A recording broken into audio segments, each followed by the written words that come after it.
Thanks a lot, Bill. As Bill just said, we're changing our focus now from the medical and public health issues to the artistic, and then after that, the political consequences of the pandemic. Now, we all know that arts organizations in our country and elsewhere are central to the local, but also national economies, and they make up, of course, close to 3% of the Canadian GDP. But they're a lot more than that. They're the creators and consolidators of, what can I say, our sense of ourselves as citizens and as communities. So when COVID-19, public health measures, well, COVID-19 hit and then public health measures were introduced, we all lost a lot of that cultural and creative sustenance. So live performances were canceled, art galleries and museums shut their doors, individual artists, entire companies, the spaces that house them, all were bereft of audiences and revenue, though the government did step in to keep many afloat. Our focus for the panel today, then, is on the nonprofit performing arts. The organizations, both large and small, and what they have learned from the pandemic. I think the economic fragility of all Canadian arts companies were inevitably exposed when major sources of revenue were cut off, even if the costs of creation simultaneously and sadly were somewhat lower since there were no live performances to present anymore. But creative people like these guys remain creative. And over the last 2 years, Canadian performing arts companies have adapted both economically and creatively to public health restrictions. Some have turned to video and film, others to presenting in safer outdoor spaces. But think about it. The distribution channels have had to change, likely their business models too, from what I was hearing at lunch. How they advertise and fundraise has been rethought because in the process, new and different audiences perhaps have been found. That might be one of the silver linings. So I've invited 3 creative leaders to talk to us today about how their particular companies adapted to COVID-19. They'll be well known to many of you, and you will have read their bios already. And one of them is on Zoom with us, and I'm going to ask Antoni Cimolino, the artistic director of the Stratford Festival, who's with us today, to just unmute himself so that we can see him and say hi. Hi, Linda. Hi, everyone. Can't quite see you yet. Do make sure. Oh, my video is I'm not. You should be able to see me. Yeah, can you see me now? No. No, but don't worry. We'll get to that in a moment. Okay. Okay. We'll get to that. So our second is Joel Ivany, artistic director of Opera, founder and artistic director at Banff Centre, and artistic director of opera at Banff Centre. Joel is with us here in person, as is Barry Hughson, the executive director and co-CEO of the National Ballet. And to begin then, I'm going to ask each of you to give us a maximum 5-minute rundown of what particular challenges you and your company faced over the last 2 years. And very briefly, how you adapted or pivoted, as Joel says up here, to the enforced changes. I'm going to ask Joel to go first because of the video, and then we can get rid of the share screen and get Antoni on. Okay. So over to Joel.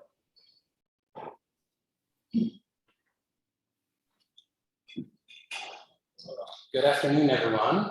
Nice to see you virtually and in person here today. I'm Joel Ivany. I'm the artistic director of Against the Grain Theatre, and that's primarily where I'm going to be focused now. However, now I'm based out of Edmonton, so you can ask questions about how things are going in Alberta as well, which is a little bit different from here. I'd like to address the type of work that ATG had been producing over the past 2 years, highlighting the difficulties and challenges, but also the highlights and opportunities that are present. So do we remember? This slideshow just helps me focus my thoughts, and so I'll kind of whip through them with a bit of information. Oh, there we go, now you can see me. The heart of the pandemic saw obviously devastating challenges. However, we had an opportunity to emerge out of this pandemic where ideally we're able to address systemic racism, inequality at all levels of our companies and industry, and continue working on reconciliation with the First Nation, Inuit, and Métis communities and present new, relevant, engaging work. COVID has allowed this to happen, and we need to make sure that we get it right. It's going to be a challenge and a lot of work, and we're clearly not out of it yet. Some of the images that sort of emerged out of COVID, here was one, 2,292 plants placed humans for the first concert at Barcelona Opera House in 2020. I think we can all remember, hopefully we can remember how difficult it was and still continues to be to produce live opera, which is where I work out of. I'm going to quickly show 4 examples of opera companies in the US who attempted to produce live opera during the early days of COVID and show a bit of their challenges that they saw. COVID hasn't changed opera, rather accelerated where it was going. And now we're ideally and hopefully addressing those inequalities, looking at where funding comes from and truly finding out how relevant we are to our communities.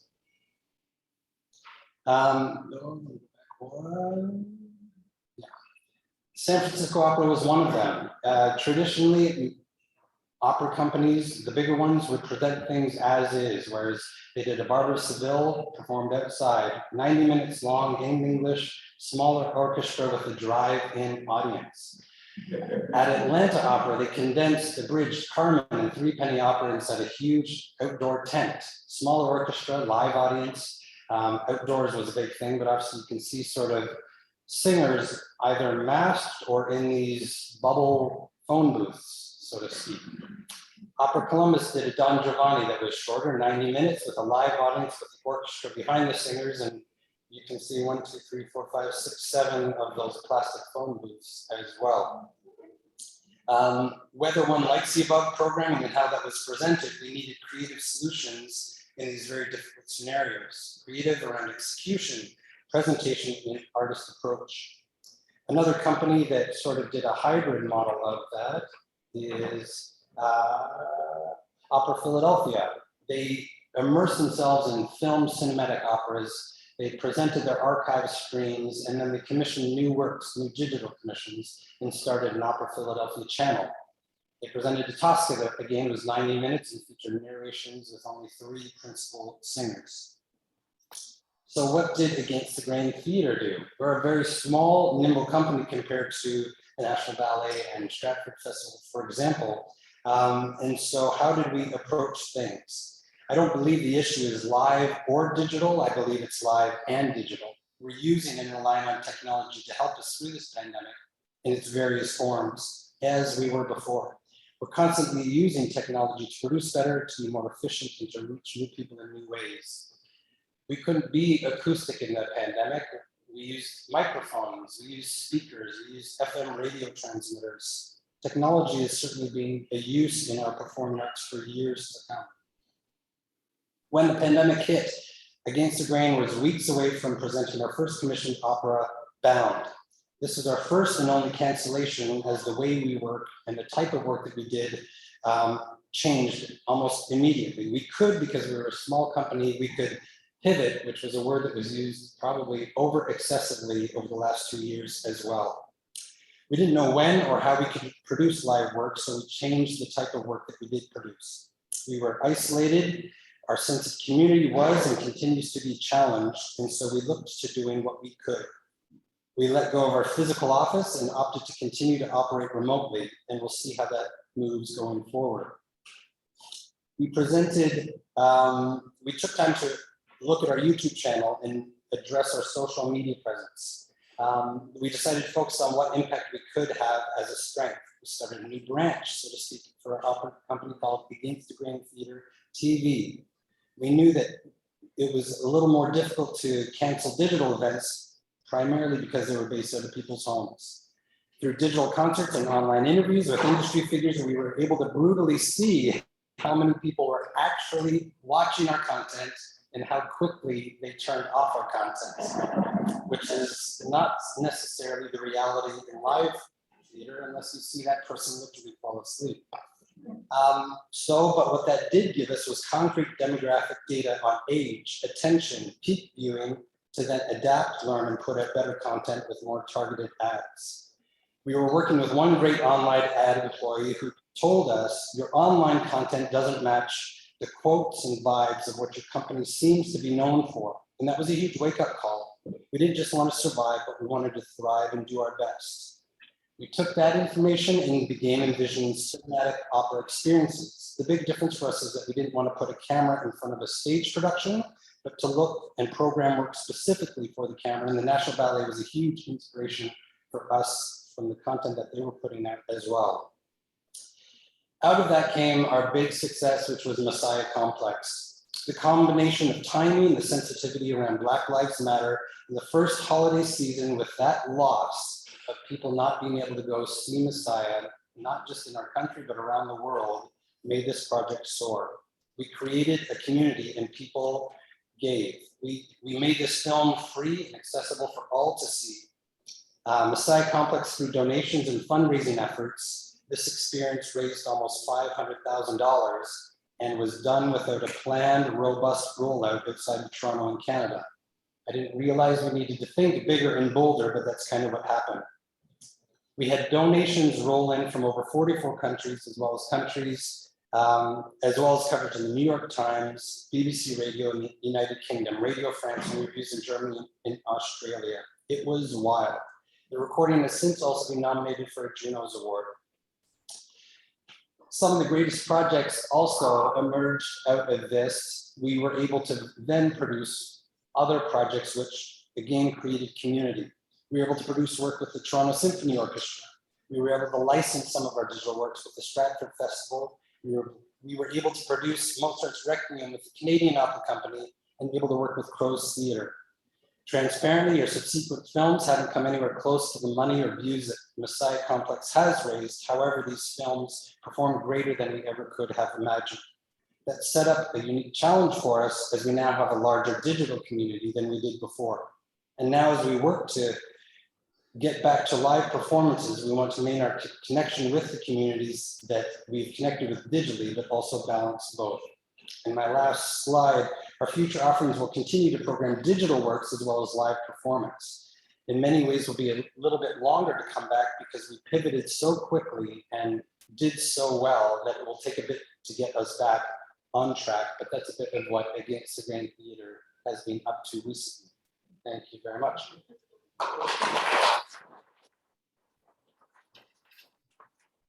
I'm just going to get our technician, sorry, let me take that down, to come in so that we can get, I'm going to ask Antoni to unmute himself.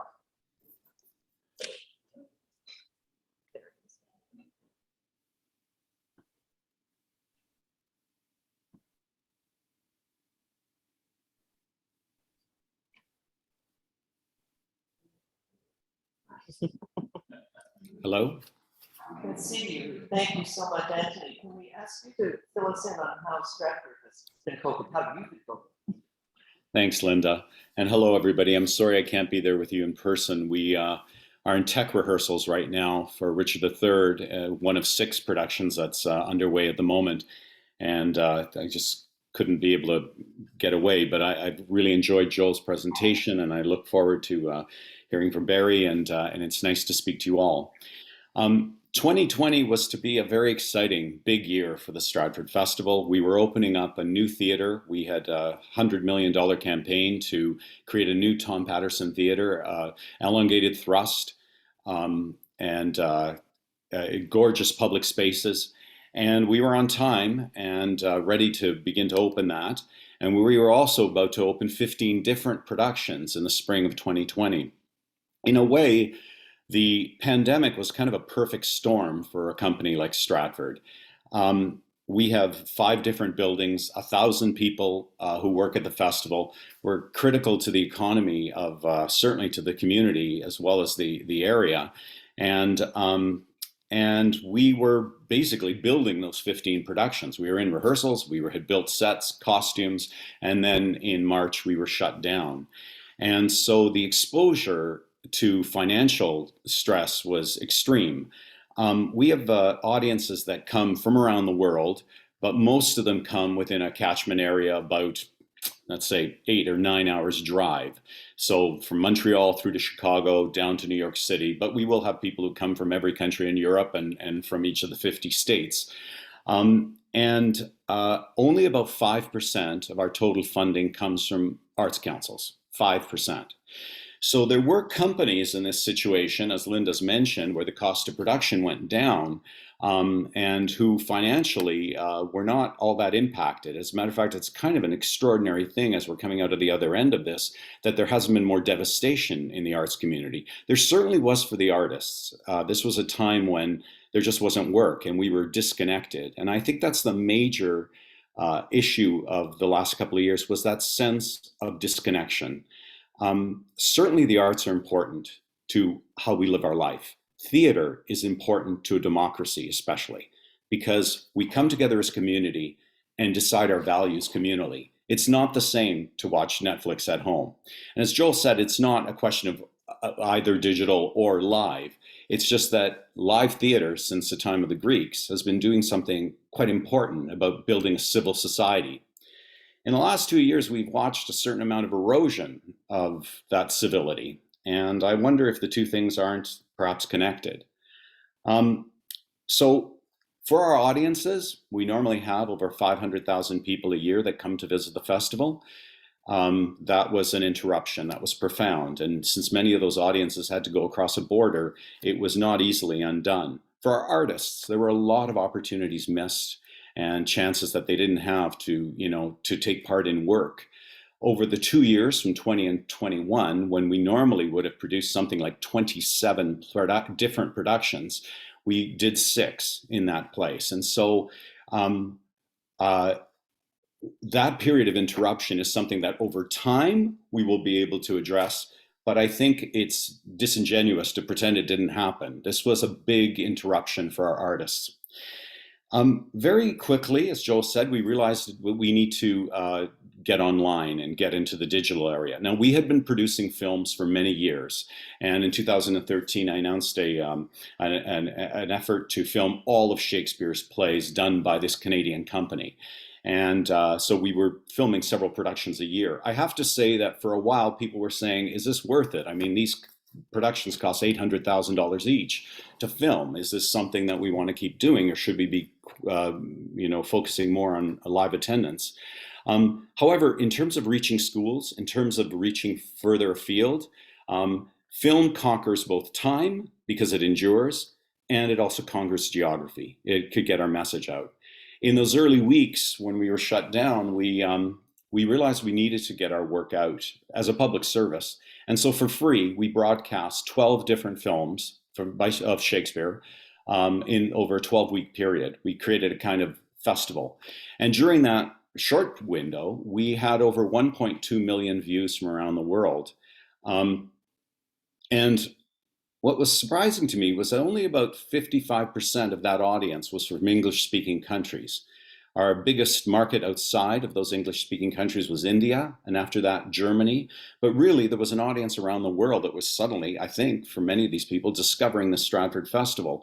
And the kind of relationships with news outlets and the like that were created from that process have endured. We eventually realized we had to have a more stable platform for the distribution of our work. And so we created an online portal called Stratfest at Home, which is a subscription service. And it hosts not only our work, but work of Canadian and American companies from around the world, or from both Canada and the US. And among them was the Messiah Complex that Joel mentioned. And so we found that over time we were building an audience there that continues and will be part of our future. In 2021, we realized we couldn't really produce and scale indoors. So we set up 2 very large tents, 2 big theaters, and produced plays and concerts in those outdoor venues. We also did an indoor production with Martha Henry in 3 Tall Women. Martha was ill, and she managed to put in this one last beautiful performance, which we also managed to film, and we will be able to distribute that work in the time ahead. So filming as well as outdoor performance was critically important to, continuing our work. Joe mentioned the work done on equity, diversity, and inclusion as a result of the social and racial reckoning that took place over the course of the last 2 years. For the Stratford Festival, we were in process. We had hired a firm to do some work with us in 2019, But what became very clear to us is many of the attributes of certainly a classical theater company have to do with hierarchy and the way that we work, which has been passed on. This coming year will be our 70th season. Had certain qualities to it that didn't make it easy for new people to feel welcome or to be part of that process. There were a lot of excellent things about it in terms of, preserving tradition and the excellence of the work, but it could have been better. And as someone who's been at the Stratford Festival now for 35 years, I can attest to that. We needed to change. And so we put together an anti-racism committee. We worked with them extensively over the course of many, many months. It continues. We've set up an equity, diversity, and inclusion department, and it's impacted everything from how we work, how we rehearse, to how we program, how we hire. And I can tell you it's made a huge difference. I mean, case in point, I was beginning Richard III 2 years ago with a cast, and when we began this time, we actually took 3 days to just get to know each other and decide how we were going to go about working. And the end result of that 3-day investment right at the beginning of rehearsals is a vastly transformed room, in my opinion. I've never had a better time working with a company of actors. The very young ones who are new to the company feel free to speak up. We had a rehearsal this morning on one of the scenes in Richard, and it was very collective and very strong. So I think this bodes well for the future and for the arts in general. We also discovered that we did not have the kind of strength and redundancy that we needed to have. And we also discovered that our funding base was too narrow.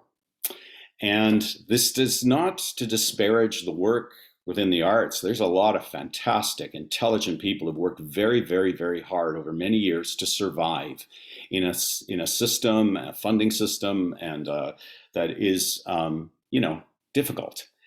But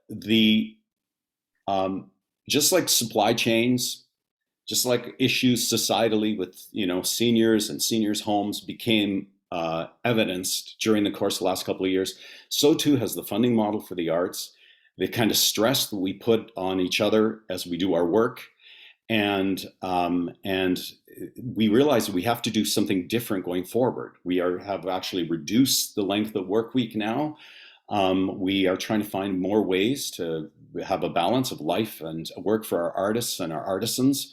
We are trying to diversify our audiences, diversify our funding models, and those are all excellent things. However, I have to say, I anticipate that this will increase costs in the time ahead, but I'm not seeing a massive change in the funding landscape or in the world that's going to support that. That's not to say it's not possible or is in the right direction. I just think we're going to face some real challenges the next couple of years. And as we talk, Linda, about other things we learned and things moving forward, which I'm very happy to do, I think we have to acknowledge that reconnecting with the community and getting us all together will not be a cinch. So I'm sorry to sound not entirely positive, but I think that we're going to face some real challenges. And look, we're all going to meet them. We will all be better for them, but it's important to go in with our eyes open and knowing the work's in front of us. Thank you very much, Anthony. I'm going to ask our technician to come back up, and I'm going to ask Barry Hughson from the National Ballet to tell us how they're faring.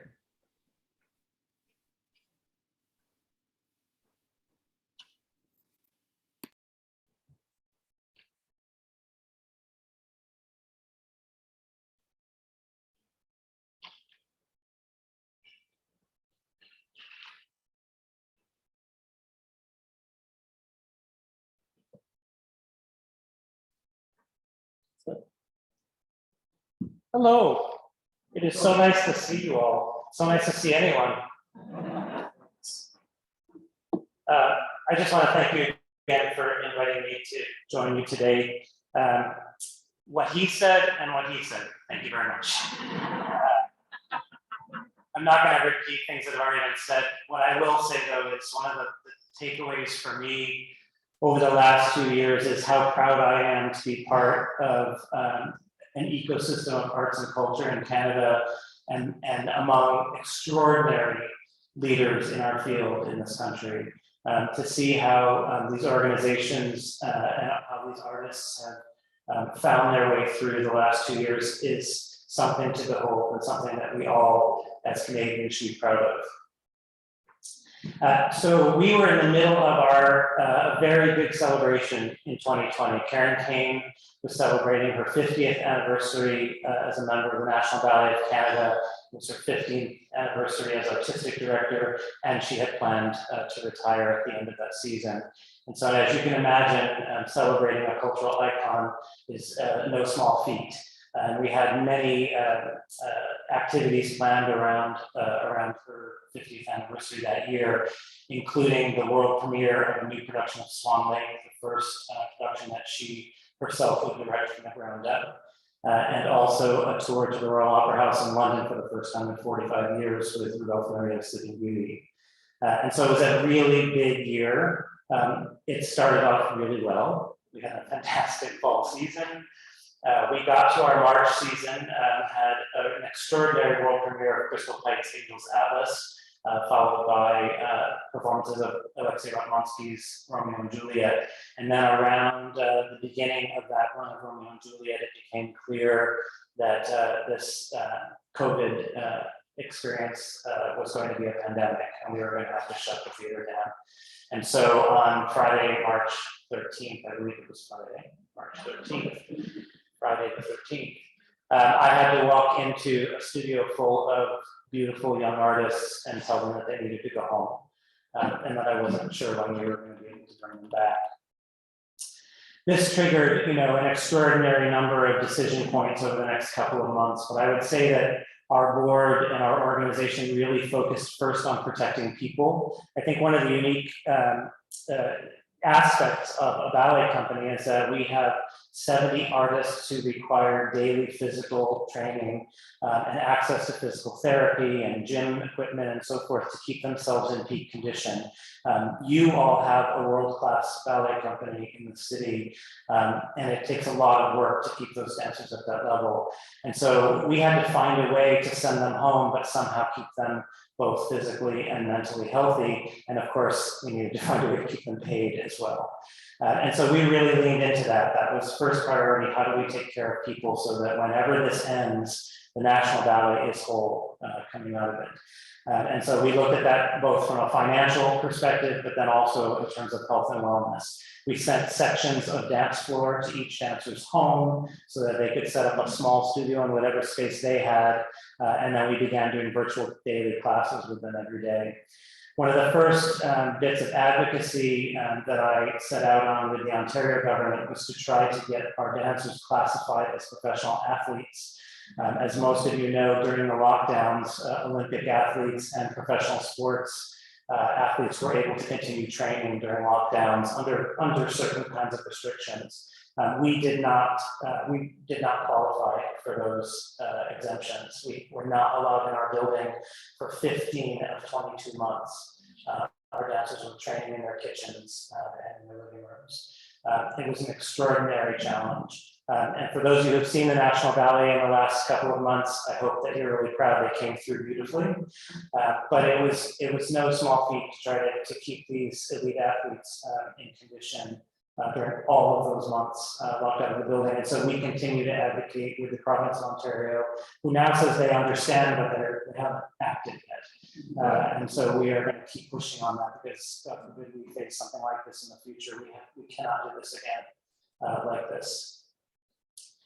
So I'm proud to say that in the time over the 2-year period of the sort of the intensity of COVID, we were able to keep every dancer, every orchestra member, and every full-time staff member employed. Everyone agreed to a series of wage reductions, but we kept everybody going. And we did that really because the company was in good shape going into the crisis. And so financially, we were relatively healthy relative to the rest of the sector. We were relatively healthy. And so that certainly helped. One of the things that was discovered, and Antoni spoke to this a bit, is we began to see where the gaps were in the support of artists across the country. Most artists are contracted service workers, so gig workers essentially, and even the dancers of the National Ballet are not employees of the National Ballet, they are on an annual contract. So dancers and orchestra members could not qualify for the CUES program, which was the main wage subsidy program that allowed us to keep so many people working. And so we really had to rely on our philanthropic community to help support the artists. But thankfully, we were successful in doing that, and we got everyone through. And I would say the art side of this conversation is really important as well, because I think Karen and I, in the early days of the pandemic, we had no idea what we were going to face just around the corner, or how we were going to be able to keep people healthy or to create art. But what we did agree is that we were going to find a way. Every chance we had, we were going to make art. And so we commissioned a series of dance films specific for digital platforms. We launched a series called the Spotlight series, which were 30-minute free programs. In the beginning, they were curated digital content. So we have an archive of digital content that's largely for promotional purposes. So we were able to take short clips of different works over time and package them together in the early part of the pandemic. And then we moved to commissioning dance films later on when the studios were allowed to be open and we were able to work in a proper environment.